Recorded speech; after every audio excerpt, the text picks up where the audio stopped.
SDPO साहब और town inspector जो पुलिंदर सिंह था उसमें बनता नहीं था। पुलिंदर सिंह में और सुधीर सर में बहुत तगड़ा वो लफड़ा चलता था उस वक्त। उसका वो बदला निकाल के मुझे केसेस प्रताड़ित किया। मुझे कहीं रोड पे जाते थे तो हमको दौड़ाता था, तो फिर ये मुझे रोड पे प्रताड़ित करने लगा हर जगह। मैं कुछ दिन के लिए कलकत्ता भी चला गया इसके प्रताड़ित से। भाई ये इंस्पेक्टर का, पुलिंदर का इंस्पेक्टर जो था उस वक्त, उसने मेरी कैरियर को में दाग लगा के और मेरे साथ अन्याय करके यहाँ से लगा। और क्रिकेट में दाग लगने की शुरुआत वहीं से हुई। मेरी पूरी जिंदगी की दाग और मेरी कैरियर की शुरुआत उसी ने इंस्पेक्टर किया, सिर्फ पैसे के लालच के लिए। एक पुलिसकर्मी के कारण मेरा जो कैरियर जो हुआ ना वो बहुत ही, मतलब मैं समझ लीजिए कि मेरा कैरियर पूरी तरीका से एकदम बर्बाद करके वो चला गया और कैरियर में दाग लगा।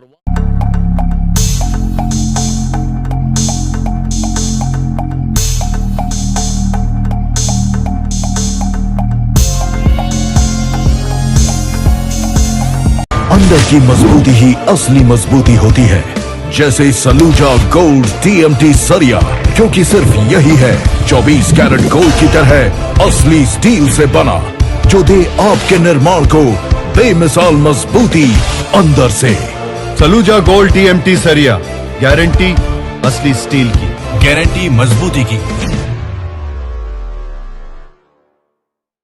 तो जेल में हमको इसलिए डालना था ना कि एसडीपीओ साहब और टाउन इंस्पेक्टर जो पुलिंदर सिंह था उसमें बनता नहीं था। और मेरा एसडीपीओ साहब से बहुत अच्छे ताल्लुकात थे, उनको वो समझते थे, उन्होंने मेरे लिए भला किया। देखिए किसी का भला करना किसी को भूला नहीं जाता है, तो मेरे लिए वो भला किए।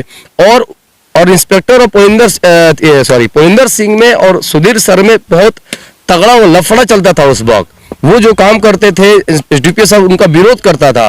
और मुझे वो दिन भी याद है, 1 जनवरी था। 1 जनवरी के दिन इंस्पेक्टर साहब आए थे एसडीपीओ साहब के घर, उनके क्वार्टर पे, और एसडीपीओ सुधीर कुमार हमको अपने प्लेट में 1 जनवरी का जो एक होता है ना पकवान बनता है, तो उस खाने में मुझे अपने थाली में खिला रहे थे। वहां से इंस्पेक्टर आया तो सुधीर सर बोले कि इस साले के सामने कुर्सी मत देना। बोलना तो नहीं चाहिए, लेकिन आपने ये सवाल किया है कि मेरे पे कैसे उसने ये आरोप लगा कि मुझे जेल में और मुझे प्रताड़ित किया। तो मैं वहां पे गया, जब वो मैं कुर्सी नहीं छोड़ा। भाई जब एसडीपीओ साहब खुद उससे बड़े अधिकारी बोलते मैं कैसे छोड़ूंगा। उसका वो बदला निकाल के मुझे केसेस प्रताड़ित किया। मुझे कहीं रोड पे जाते थे तो हमको दौड़ाता था मेरे, और मैं पूछता भी था तो बोलता था लोगों से वो इंस्पेक्टर कि जब तक हम रहेंगे ना इसको प्रताड़ित करेंगे, क्योंकि उसने मुझे कुर्सी नहीं दिया था। इस मुमक्कियापुर बंटू जी जानना चाहेंगे। रुकिए मेरी बात कोई खत्म नहीं हुई है। और उस दिन तो फिर ये मुझे रोड पे प्रताड़ित करने लगा हर जगह। काहे के लिए मालूम है? बाद में उसने लगातार पैसे की मांग करने लगी। अच्छा, हाँ, जो पुलिंदर था वो लगातार मुझे पैसे की प्रताड़ित करने लगा। मैं कुछ दिन के लिए कलकत्ता भी चला गया उसके प्रताड़ित से। भाई कहाँ से ले आएंगे, हम लोग मिडिल क्लास के लोग हैं, पैसे तो हम लोग कमा के खाते, चोरी डकैती छिनताई करने की तो आदत है नहीं। और लगातार यही उसी वक्त से ये जो परिक्रमा लगा, जो दुश्मन थे उनके दिल में क्या है मैं तो नहीं जानता हूँ। तो ये इंस्पेक्टर का, पुलिंदर का इंस्पेक्टर जो था उस वक्त, उसने मेरी कैरियर को में दाग लगा के और मेरे साथ अन्याय करके यहाँ से लगा। और इत्तफाकन से मुझे जिप्सी कैफे में एक दिन 2008 के बाद जब ट्रांसफर हुआ मसरक गया था, तो वो पुलिंदर जो मेरे पास जब आया, वहां बैठे थे वहां पे, तो मैंने भी उस दिन भी जो एसडीपीओ साहब को कुर्सी नहीं छोड़ा था, उस दिन भी वो आया, छतरी थे जिप्सी कैफे में, फिर भी उस दिन भी कुर्सी नहीं छोड़ा, उसकी औकात दिखाया मैंने। आपके क्रिकेट में दाग लगने की शुरुआत वहीं से हुई। मेरी पूरी जिंदगी की दाग और मेरी कैरियर की शुरुआत उसी ने इंस्पेक्टर किया, सिर्फ पैसे की लालच के लिए। मेहदी अफसोस किया, मेरा दिल रोता भाई, मैं कैसे बयान करूं इस चीज को।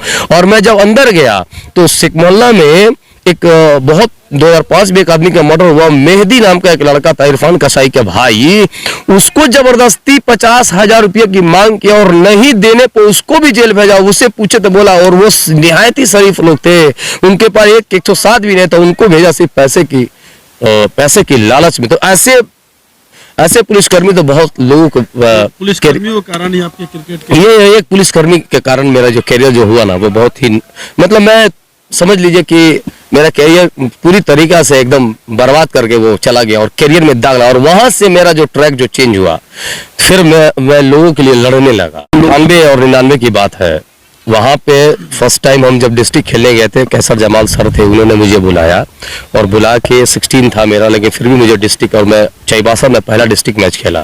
तो एक क्रिकेट में टेनिस में से खेलते थे और हम लोग को बहुत शौक था कि भाई कुछ करना है, क्योंकि मेरे घर में सब लोग फुटबॉलर थे और मैं ही क्रिकेटर था और मेरे चचा थे, दरोगा चचा। तो ये दौर चला और मुझे बहुत शौक होने लगा क्रिकेट में, जुनूनी पैशन होने लगा। बाहर गया, खेल के आया, मेहनत किया, और मेहनत करने के बाद 2005 में इंटर कॉलेज टूर्नामेंट खेला, उसमें लगभग 3 मैच में 3 50 किए, कप्तान रहा डीएवी कॉलेज का। फिर मैं उसी साल सबसे कम उम्र तक कप्तान यूनिवर्सिटी का रहा। फिर उसी साल मुझे कैंप करके स्टेट के लिए बुलाया, टूर्नामेंट खेलने जब जा रहा था बिहार स्टेट टीम, तो मैं नंदगांव छत्तीसगढ़ गया। मतलब मेरा दौर जो बहुत बेहतरीन चल रहा था, उसमें जो काला दाग जो लगा के गया वो आज तक बरकरार हो गया। एक यादें जुड़ी हुई है कि और पुलिस आती है तो सबसे पहले पूछती है अभी मोहम्मद कैफ को ना, भाई मोहम्मद कैफ बच्चों को सिखाने वाला उसका गुरु है, एजेंट है। मेरे पास भाई हराम का पैसा मैं खाता ना हूँ, पिस्टल बेचता नहीं हूँ, डकैती करना काम नहीं है, चोरी करना काम नहीं है, गिरोह बनाना काम नहीं है। एक भी बता दीजिए जो मेरे संपर्क के लोग कभी मर्डर की हो, मेरे संपर्क के लोग कभी छिनतई की हो, मेरे संपर्क के लोग कभी डकैती है, और मेरे दोस्तों यारों से आप पूछ सकते हैं, सबको मैं यही संदेश देता हूँ, इज्जत की रोटी खाओ, हक और हकूक की बात करो, कोई हराम के खाने का कोई सीन नहीं है। मोहम्मद कैफ अगर खराब रहता, मोहम्मद कैफ अगर क्रिमिनल रहता, तो अपने ये सब बच्चे क्यों